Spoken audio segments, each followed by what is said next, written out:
엔리케 감독이 현재 파리 생제르맹으로 부임할 가능성이 매우 유력해지고 있는 상황인데, 여기서 이제 우리가 생각해 봐야 되는 게 이강인 선수가 과연 엔리케 감독과 어울릴 것이냐, 그리고 엔리케 감독이 이강인 선수를 어디에 쓸 것이냐 라는 게 아무래도 많은 분들이 궁금해 하실 것 같아요. 일단 엔리케 감독이 전술적인 스타일을 떠나서 현재 파리 생제르맹의 이 스쿼드 자체가 점점 더 3백에 가까워지고 있습니다. 일단 우리가 수비 라인을 살펴보면 우리가 기존에 있었던 수비 자원도 굉장히 괜찮았거든요. 마르키뇨스, 그리고 이제 곧 영입이 완료될 이강인 선수와 아마 오피셜이 같이 뛸 가능성이 높거든요. 슈크리니아르도 있고요. 여기에 더해서 킴펜베도 있었어요.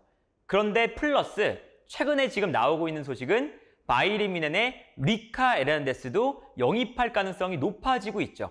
그러다 보니까 지금 이 센터백 라인에 좋은 선수들이 너무나 많아지고 있거든요.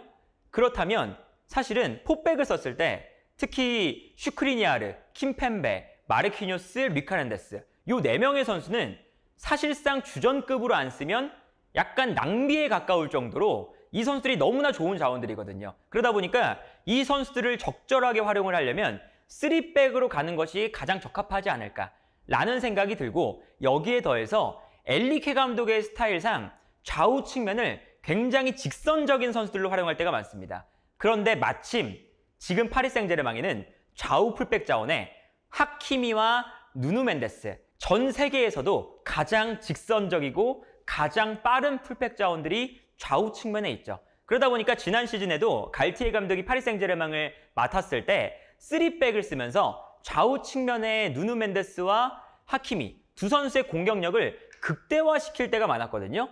그러다 보니까 이 엔리케 감독 입장에서도 지금 이 스쿼드 자체가 3백에 적합한 스쿼드, 좌우 풀백은 굉장히 공격적이고, 그리고 중앙 수비수들은 아무래도 주전급 선수들이 많이 배치되어 있는 상태고 하다 보니까 자연스럽게 3백을 쓰지 않겠느냐 라는 생각이 들고요. 그리고 3백을 엔리케 감독이 안 썼던 것도 아닙니다. 스페인 국가대표팀에서는 어떠한 방식으로 3백을 썼냐면 변형 3백을 사용했는데, 일단 엔리케 감독은 아까 말씀드린 것처럼 좌우 측면을 정말 직선적으로 활용을 해요. 그러다 보니까 왼쪽에서는 알바, 그리고 발데, 직선적인 왼쪽 풀백을 기용을 하고요. 오른쪽에는 아스필리쿠에타처럼 약간 직선적이진 않지만 3백을 만들 수 있는 자원을 배치할 때가 많았습니다. 카르바알이 뜰 때도 있었지만 카르바알이 엄청나게 공격적인 역할을 맡진 않았거든요. 대신에 오른쪽 측면 공격수 자리에 니코 윌리엄스 내지는 페란 토레스, 이렇게 측면 공격수, 특히나 직선적으로 올라가 줄 수 있는 자원들을 썼어요. 그러면서 오른쪽에서는 측면 공격수가 넓게 공간을 활용하고, 왼쪽에서는 반대로 공격형 미드필더에 가까운 다니 올모를 사용했거든요. 그래서 다니 올모가 안쪽으로 들어오면 왼쪽 윙백이라고 볼 수 있는 알바나 발데가 직선적으로 올라오는 거죠. 이렇게 되면 자연스럽게 3백을 만들면서 앞쪽에는 4명의 선수가 배치되는, 좌우 측면을 넓게 쓰고 안쪽에 선수가 많이 배치되는 이 엔리케 감독의 전형적인 스타일이 나타나게 되는 거거든요. 일단 엔리케 감독은 아까 말씀드린 것처럼 직선적인 선수들을 좌우 측면에 선호하는데, 기본적으로 이 감독은 스페인 감독입니다. 그러니까 볼 점유율을 굉장히 중요하게 생각을 해요. 그래서 이 직선적인 선수를 쓰는 것도 볼 점유를 하기 위한 빌드업의 첫 번째 단계다라고 보시면 되는데, 그래서 파리 생제르맹에서는 하키미와 누누 멘데스가 좌우 측면을 넓게 벌려주면 상대 선수들이 측면으로 끌려 나오게 되겠죠. 그렇게 되면 안쪽에 자연스럽게 간격이 멀어지면서 공간이 생기게 됩니다. 그러면 이때 안쪽에 있는 선수들이 볼을 점유할 수 있는 충분한 여유가 생기게 되고요. 여기서 이제 이 넓은 간격을 기반으로 안쪽에서 볼 점유율을 높게 가져가는, 이러한 축구가 엔리케 감독의 가장 큰 특징 중에 하나거든요. 이렇게 생각을 한다면 이 3-5-2 전형에서 이강인 선수가 뛸 수 있는 위치는 아무래도 세컨드 스트라이커 내지는 이 미드필더 라인의 두 자리, 이 자리 정도가 되지 않겠느냐 라는 생각이 들어요. 여기서 우리가 알 수 있는 건 이강인 선수가 마요르카 시절처럼 측면 공격 자원으로 마치 윙어처럼 뛰는 플레이는 아마 많이 사라지지 않을까라는 생각이 들거든요. 아까 말씀드린 것처럼 직선적인 선수를 좋아하기 때문에 이강인 선수가 지난 시즌을 기점으로 스피드도 조금 빨라졌고 직선적인 플레이도 가능해졌지만, 기본적으로 이 선수의 강점은 직선적인 플레이, 마치 윙어처럼 치고 달리는 스타일이 아니거든요. 그러다 보니까 이강인 선수는 자연스럽게 약간 안쪽에서 기용될 가능성이 매우 높고요. 그렇다면 이때 이강인 선수가 뛸 수 있는 위치는 베라티를 중심으로 그 앞에 있는 중앙 미드필더 내지는 음바페와 네이마르 이 두 선수가 나왔을 때 네이마르가 부상으로 빠질 때가 많으니까 이 세컨드 스트라이커 자리 이 자리 정도에 아마 나올 가능성이 매우 크다라는 생각이 들고요. 여기서 이제 이강인 선수의 가장 큰 역할은 무엇이냐라고 생각을 했을 때 기본적으로 앞쪽에 음바페와 네이마르 정말 스타 플레이어들이 앞쪽에 많거든요. 그런데 지난 시즌의 문제점은 역으로 음바페, 네이마르 여기에 더해서 메시까지 있다 보니까 이 3톱이 만들어질 때가 많았어요. 근데 이 3톱은 지난 시즌에 갈티에 감독이 3-4-3을 많이 썼는데 이렇게 이 3톱이 만들어졌을 때 이 3명의 선수가 수비 가담이 매우 부족한 유형의 선수들이었죠. 그러다 보니까 이 3-4-3 전형을 만들었을 때 중앙 미드필더 라인에 선수가 2명밖에 없는 문제점이 발생을 했습니다. 물론 이게 뭐 여러 가지 측면으로 보완을 할 수도 있었겠지만 기본적으로 공격수들이 미드필더 싸움에 가담을 해주지 않으니까 중원 싸움이 안 되면서 파리 생제르맹이 사실 리그왕에서도 중간중간 중원 싸움을 잘하는 팀들에게 발목을 잡힐 때가 많았고요. 그리고 챔피언스 리그에서도 바이에른 뮌헨에게 무너질 때 중원 싸움에서 많이 밀리면서 탈락을 했어요. 이제 그런 걸 생각하면 지난 시즌에 가장 큰 문제로 지적받았던 중원 싸움 그 문제를 아무래도 음바페와 네이마르는 그대로 존재를 하기 때문에 이강인 선수는 조금 더 중원 싸움에 많이 가담해 줄 필요가 있습니다. 그래서 자연스럽게 3-4-3, 3톱이 아니라 이강인 선수가 나올 때도 3명의 미드필더 라인이 배치가 되지 않을까라는 생각이 들고요. 동시에 어떤 게 있냐면 지금 현재 이 파리 생제르맹의 미드필더 라인에는 미드필더 싸움도 하면서 올라가서 공격에 가담해 줄 수 있는 미드필더가 약간 부족한 상태입니다. 사실 뭐 솔레르, 비티냐, 뭐 파비안 루이스 여기에 대해서 이제 이강인 선수와 함께 같이 영입될 가능성이 높은 우가르테 이런 선수들이 중앙 미드필더 라인에서 사실은 공격적인 능력이 엄청나게 뛰어나다고 평가를 받는 선수들은 아니거든요. 그러다 보니까 이강인 선수의 파리 생제르맹이 나왔을 때 프랑스 현지 매체에서도 어떻게 이강인 선수를 표현했냐면 이강인은 수비와 공격을 90분 내내 높은 강도로 소화할 수 있는 선수다 라고 표현을 했어요. 그러면서 이제 어떤 걸 지적했냐면 파리 생제르맹의 공격수들이 워낙에 수비 가담이 부족하니까 이강인이 온다면 그 문제를 해결해 줄 수 있을 것이다. 수비 가담도 열심히 하고 공격할 때는 올라와서 3톱의 한 자리를 차지해 줄 수도 있고 이제 이렇게 생각을 한다면 이제 이러한 모습을 볼 수가 있는 거죠. 네이마르와 음바페 이 두 명의 선수가 투톱을 만들고 있지만 공격을 할 때는 이강인이 올라와서 네이마르, 음바페, 이강인 이렇게 지난 시즌에 메시, 네이마르, 이강인 이 3톱처럼 자연스럽게 3톱이 만들어질 수가 있고요. 여기에 더해서 이강인이 수비할 때는 내려가주면서 다시 미드필더 싸움을 3명으로 만들어줄 수 있는 이러한 역할을 아마 이강인 선수가 맡지 않을까라는 생각이 들고 여기에 대해서 이강인 선수가 올라갔을 때는 자연스럽게 좌우 측면을 하키미와 누누 멘데스 이 두 명의 선수가 활용하게 되면 상대팀이 끌려 나오는 순간 왼쪽에는 네이마르, 오른쪽에는 이강인 이 좌우 하프 스페이스를 이강인과 네이마르가 분산해서 위치할 수가 있고 활용을 할 수가 있다.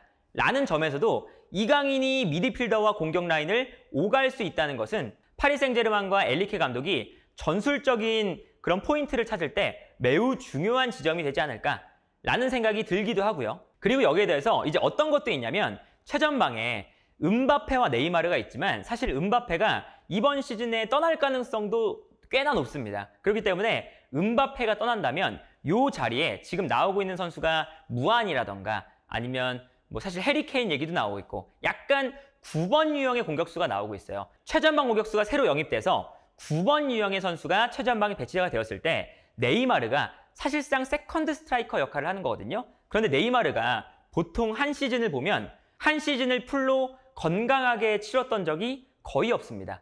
그러면 이강인 선수가 바로 이 위치에서 세컨드 스트라이커의 역할도 충분히 소화할 수가 있어요. 이 역할에서는 사실은 지난 시즌 마요르카에서도 5-3-2 마요르카는 약간 이 좌우 윙백이 수비적이었죠. 이렇게 5-3-2 포메이션을 가져갔을 때 무리키가 최전방에 있고 무리키가 볼을 떨어뜨려 줄 때 이강인이 아주 높은 활동량과 오프 더블 플레이를 보여주면서 무리키가 떨어뜨려주는 볼을 계속 활발하게 이 주변을 돌아다니면서 세컨볼을 가져오고 여기서 득점을 만들기도 하고 그런 모습들을 보여줬었죠. 그렇기 때문에 이강인 선수가 이제는 중앙 미드필더도 볼 수 있고 공격형 미드필더도 볼 수 있고 세컨드 스트라이커도 볼 수 있다. 정말 범연성이 높은 선수가 된 만큼 최전방 공격수가 영입된다면 그 옆에서도 이강인 선수가 충분히 활용될 여지가 있다라고 볼 수가 있겠고요. 그리고 기본적으로 이 엔리케 감독의 전술적인 특징, 아까 말씀드렸던 것처럼 좌우 측면을 넓게 사용하면서 안쪽에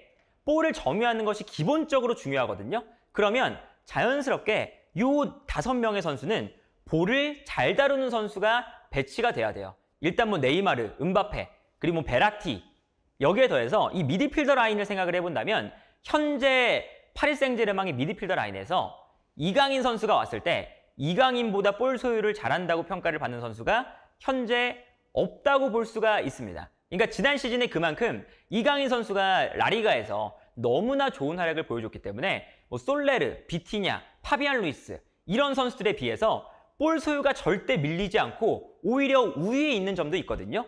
그리고 여기에 대해서 아까 말씀드렸던 그 선수들보다 빠르게 올라와서 측면 공간까지 활용해 줄 수 있다라는 점이 있기 때문에 이 이강인 선수의 범용성 그리고 이 이강인 선수의 다재다능함이 아마 엔리케 감독의 선택을 받을 때 가장 중요한 부분이 되지 않을까 싶어요. 그래서 엔리케 감독이 스페인 국가대표팀을 이끌 때도 어떤 게 있었냐면 티아고를 기용하지 않고 중앙 미드필더 라인에 가비나 페드리, 코케, 요렌테 이렇게 조금 더 많이 뛸 수 있는 자원들을 중원에서 선호할 때가 있었거든요. 당연하게도 우리가 생각해보면 이 스페인의 어떤 미드필더보다 사실은 티아고 알칸타라가 볼을 잘 다루거든요. 그런데 왜 티아고를 선택하지 않았냐? 기본적으로 기술도 중요하지만 중원 싸움에서 강점을 가져갈 수 있는 그리고 기본적으로 많이 띄워줄 수 있는 선수를 엔리케 감독이 선호할 때가 많습니다. 그리고 그 이유 중에 하나는 어떤 게 있냐면 좌우 측면을 넓게 활용을 했을 때 수비가 끌려 나오잖아요.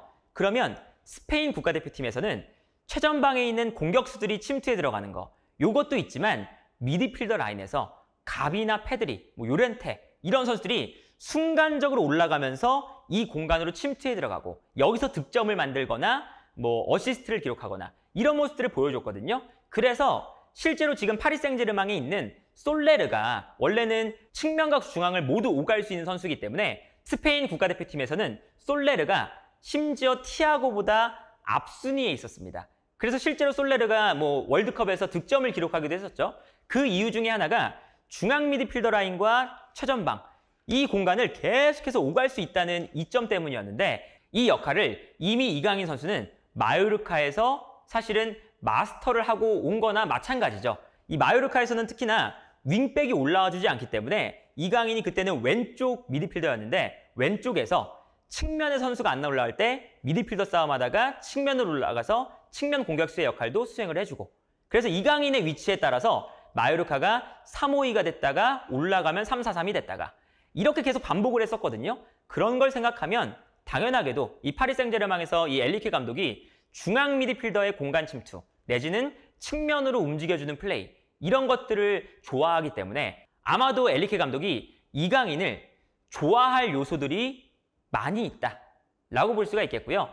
물론 엔리케 감독이 파리 생제르맹으로 부임한 이후에는 모든 선수들을 아마 동일한 위치에서 평가를 할 거예요. 이 엔리케 감독의 특징 중에 하나가 선수의 이름값, 나이 뭐 이런 거를 다 배제하고 자신의 전술에 맞는 선수만 기용을 하거든요. 그러다 보니까 뭐 스페인 국가대표팀에서도 뭐 데아가 안 뽑힌다거나 티아고가 안 뽑힌다거나 반대로 이제 굉장히 어린 가비나 뭐 발데 이런 선수가 뽑히고 또 반대로 생각하면 나바스라는 노장 선수가 또 뽑히기도 했어요. 그러다 보니까 이 엔리케 감독은 나이, 뭐 국적, 이름 이런 거 다 상관 안 하고 아마 파리 생제르맹에서 정말 그냥 실력 순대로 내 전술에 맞는 순대로 선수를 아마 평가를 할 거예요.